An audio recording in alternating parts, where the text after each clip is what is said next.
بسم اللہ الرحمن الرحیم۔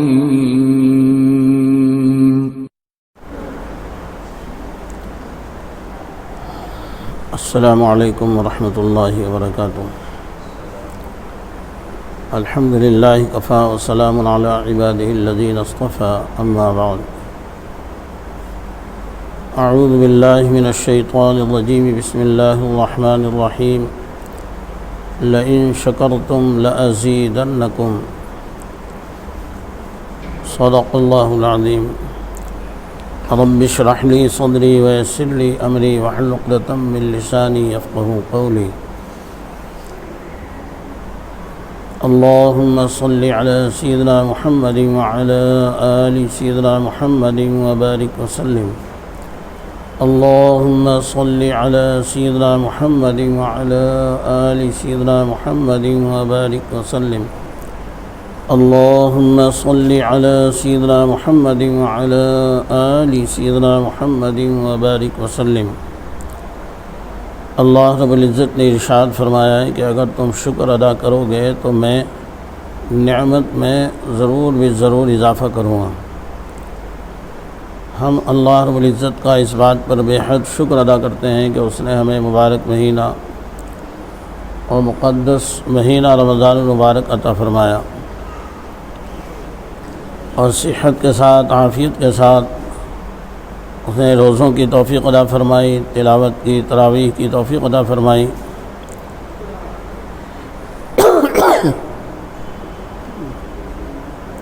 یہ اس کے بے حد اور بے شمار انعامات ہیں۔ اللہ مبارک مہینے کو قبول فرمائے۔ اس مبارک مہینے میں جو اللہ تعالیٰ نے عبادات اہل ایمان پر لازم قرار دی ہیں، کوئی سنت ہے، کوئی فرض ہے، کوئی سنت مؤکدہ ہے، کوئی نوافل ہیں، ان ساری عبادات کو اہل ایمان جب ادا کرتے ہیں اور اہل ایمان نے مشقتیں اٹھا کر تراویح پڑھی اور روزے رکھے، اللہ نے اس کے شکریہ کے طور پر ہمیں یہ تہوار عطا فرمایا جو عید الفطر کا تہوار ہے۔ دل سے ہم تمام اہل ایمان کو خاص طور پر اس کی مبارکباد پیش کرتے ہیں۔ اللہ تعالیٰ زندگی میں ایسی خوشیاں اور عبادتوں کے ایسے انعامات اللہ ہمیں بار بار مقدر فرمائے، عطا فرمائے۔ اور اسلام چونکہ ایک آفاقی مذہب ہے اور ساری دنیا اور مخلوق کی سراسر کامیابی، فلاح و بہبودی وہ اسلام ہی کے اندر ہے۔ تمام دنیا کے بچنے والے انسانوں کے لیے اللہ تعالیٰ نے دین اسلام ہی کو پسند کیا ہے۔ اس اعتبار سے دین اسلام اللہ کا بہترین تحفہ ہے، اپہار ہے۔ اس مناسبت سے اور اس واسطے سے ہم تمام انسانوں کو اس کی مبارکباد پیش کرتے ہیں کہ اللہ نے اپنا یہ قیمتی تحفہ ہمیں عطا فرمایا۔ اور اسلام چونکہ سارے انسانوں کا مذہب ہے، کوئی مانے اس کا بھی مذہب ہے، نہ مانے اس کا بھی مذہب ہے، کیونکہ رب نے یہ اعلان کر دیا ہے رضیت لکم الاسلام دینا، کہ میں نے تمام انسانوں کے لیے اور انسانوں کو مخاطب کر کے کہہ دیا کہ تمہارے لیے میں نے مذہب کے طور پر دین کو پسند کر لیا ہے۔ اب یہ انسان کی سعادت کی بات ہے کہ وہ رب کی اس پسند کو قبول کرے اور اس پر لبیک کہے، اور رب پر ایمان لائے، اس کو قبول کرے، اس کو مانے۔ مگر رب کی طرف سے یہ پیغام سارے انسانوں کے لیے ہے۔ جیسے اللہ رب العزت جگہ جگہ انسانوں کو کہیں سارے انسانوں کو مخاطب کر کے کہتا ہے کہ اے انسانوں، اے لوگوں، اپنے اس رب کی عبادت کرو جس نے تمہیں پیدا کیا ہے۔ کہیں کہتا ہے لوگوں، تم اپنے اس رب سے ڈرو جس نے تم کو پیدا کیا اور تمہارے جوڑے جوڑے بنائے۔ اور پھر کہیں انسانوں کو مخاطب کرتے ہوئے وہ ان کی کامیاب زندگی کے لیے، ان کی صحت اور سوارتھ کے لیے کہتا ہے، یا ایھا الناس کلوا مما فی الارض حلالا طیبا، اے لوگو جو رب نے زمین سے اچھی اور پاکیزہ چیزیں پیدا کی ہیں، حلال تم ان کو کھاؤ، گندی چیزیں نہ کھاؤ، جیسے گٹکا ہے، تمباکو ہے اور یہ دوسری چیزیں ہیں جو نہایت نقصان دینے والی چیزیں ہیں، تلسی اور دل باغ ہے، اس طریقے کے بہت سارے پاؤچ آ رہے ہیں۔ اور تماشا یہ ہے کہ پاؤچ کی جو کمپنیاں بیچنے والی، بیڑی کے بنڈل بیچنے والی، دل باغ بیچنے والی، گٹکے بیچنے والی کمپنی وہ برابر لکھ کر کے بیچ رہی ہے کہ دیکھو اس کو مت کھاؤ، یہ تمہاری صحت کے لیے بڑا خطرناک ہے، اور اسے استعمال کرو گے تو تمہیں دردناک موت ہوگی، اور اس پہ کینسر بنا کے بیچ رہے ہیں۔ تو اللہ رب العزت بھی سارے انسانوں کو مخاطب کر کے کہتا ہے کہ جو پاکیزہ چیزیں میں نے پیدا کی ہیں زمین سے، بادام، پستے، چلغوزے، فروٹ، اچھی چیزیں وہ کھاؤ، شیطان کیا ہے پیچھے نہ چلو اور اس کی بات مان کر یہ گندی چیزیں مت کھاؤ، وہ تو تمہارا کھلا دشمن ہے۔ تو بہرحال ہم اس واسطے سے کہ ساری کائنات اس رب العزت کی ہے جس نے ساری کائنات کو بنایا، اسی کا پسندیدہ مذہب اسلام ہے، اور اسی مذہب اسلام میں اس نے یہ عید ہمارے لیے ایک تحفہ اور اپہار کے طور پر ہمیں پیش کی ہے۔ ہم سبھی انسانوں کو، خصوصاً اہل ایمان کو اس کی مبارکباد پیش کرتے ہیں۔ اس وقت حالات عالمی سطح پر ایسے ہیں کہ کرونا وائرس کی وجہ سے ہر طرف ایک عجیب بیماری پھیلی ہوئی ہے، اور خوف و ہراس ہے، افراتفری ہے، اور اس وقت ہمارے علاقے میں خاص طور پر بخار کی وبا آئی ہوئی ہے،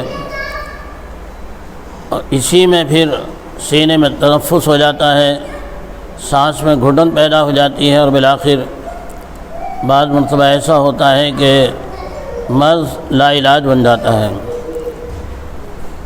ایسے حالات میں حکومت ہمیں یہ گائیڈ لائن دے رہی ہے کہ ہم اجتماعی ماحول سے بچیں۔ اب جب اجتماعیت ہوتی ہے تو اس میں بے احتیاطی ہو جاتی ہیں، ان بے احتیاطیوں کے اثرات پھر اچھے مرتب نہیں ہوتے۔ انہیں بچوں کو اندر کر کے کنڈی بند کر دو، جاؤ اندر جاؤ بیٹی، جاؤ جاؤ اندر چلی جاؤ۔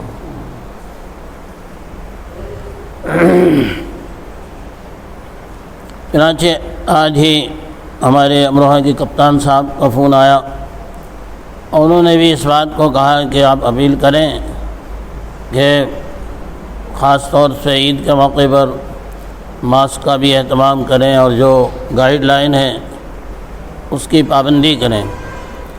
بہرحال یہ ہدایتیں ہیں، لیکن اصل بات یہ ہے کہ کوئی بھی بیماری ہوتی ہے، کوئی لکھی پڑھی تو نہیں ہوتی وہ بیماری، بلکہ وہ تو صم و بکم و عمی ہوتی ہے، گونگی، بہری، اندھی۔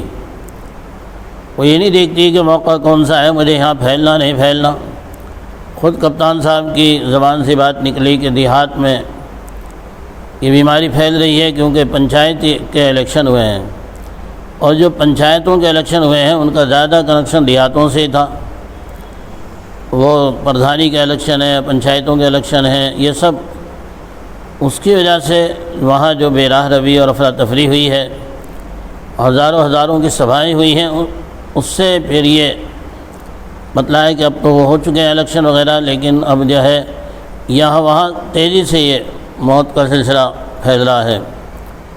اسی طرح سے جیسے شروع میں تبلیغی جماعت کے بارے میں کہا گیا تھا، وہاں تو اس وقت چونکہ اس وبا ہمارے ملک میں اتنی تیزی نہیں آئی تھی، نارمل حالات تھے، وہ لوگ الحمدللہ سبھی نگیٹو نکلے، اور 80 نہیں بلکہ 99% اللہ ماشاءاللہ کوئی ان میں، مگر پھر بھی کوارنٹائن ہوئے، اور انہوں نے حکومت کے جو گائیڈ لائن تھی اس کا پالن کیا، اور ان کے ساتھ زیادتیاں بھی ہوئیں، وہ باہر کے مہمان تھے، جبکہ ہمارے ہندو دھرم میں بھی مہمان کو بھگوان کا درجہ دیا جاتا ہے، جیسا کہ کلکتہ ہائی کورٹ نے یا بمبئی ہائی کورٹ نے اس کا فیصلہ بھی دیا تھا کہ ہمیں ان کا احترام کرنا چاہیے، مگر بہرحال حکومت کی ایک ذمہ داری تھی، اس نے اس گائیڈ لائن کے النگھن کی وجہ سے جو بھی معاملات کیے ہیں وہ گزر گئے۔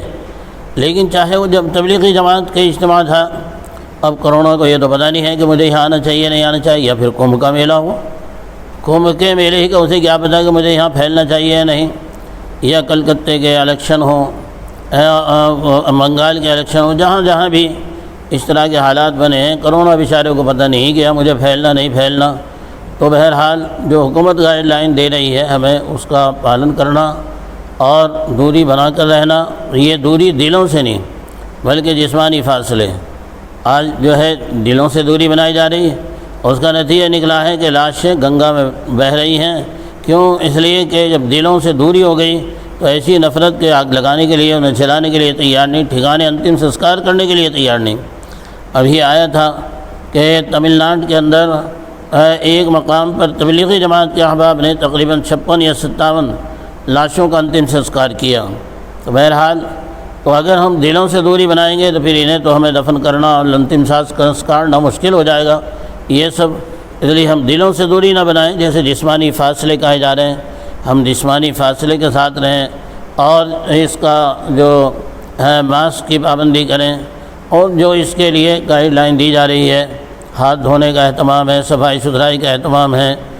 اسلام میں اگرچہ یہ سب چیزیں پہلے ہی سے ہیں، نبی پاک صلی اللہ علیہ وسلم جب بھی گھر تشریف لاتے تھے تو وضو فرماتے تھے، بالخصوص مسواک کرتے تھے۔ پھر مسواک میں اور کلی میں بھی مبالغہ بتلایا گیا کہ حلق میں الٹی مسواک پھیر لو تاکہ حلق صاف ہو جائے۔ ناک میں مبالغہ پانی دینے میں کہا گیا۔ کہ یہ سب چیزیں ہیں، تو حکومت جس انداز سے گائیڈ لائن دے رہی ہے تو ہماری سب سے یہ درخواست ہے، اور جیسے کہ آج کپتان صاحب کا فون آیا کہ کل کے تہوار کو بھی ہنسی خوشی کے ساتھ، عافیت کے ساتھ اسے ادا کیا جائے، اور حکومت کی گائیڈ لائن کی پابندی کے ساتھ اسے ادا کیا جائے۔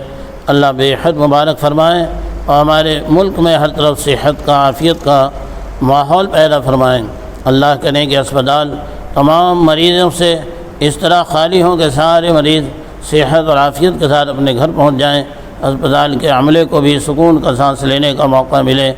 اللہ خاص طور پر امت مسلمہ اور تمام عالم انسانیت پر رحم فرمائے اور اس وبا سے اللہ سب کی حفاظت فرمائے۔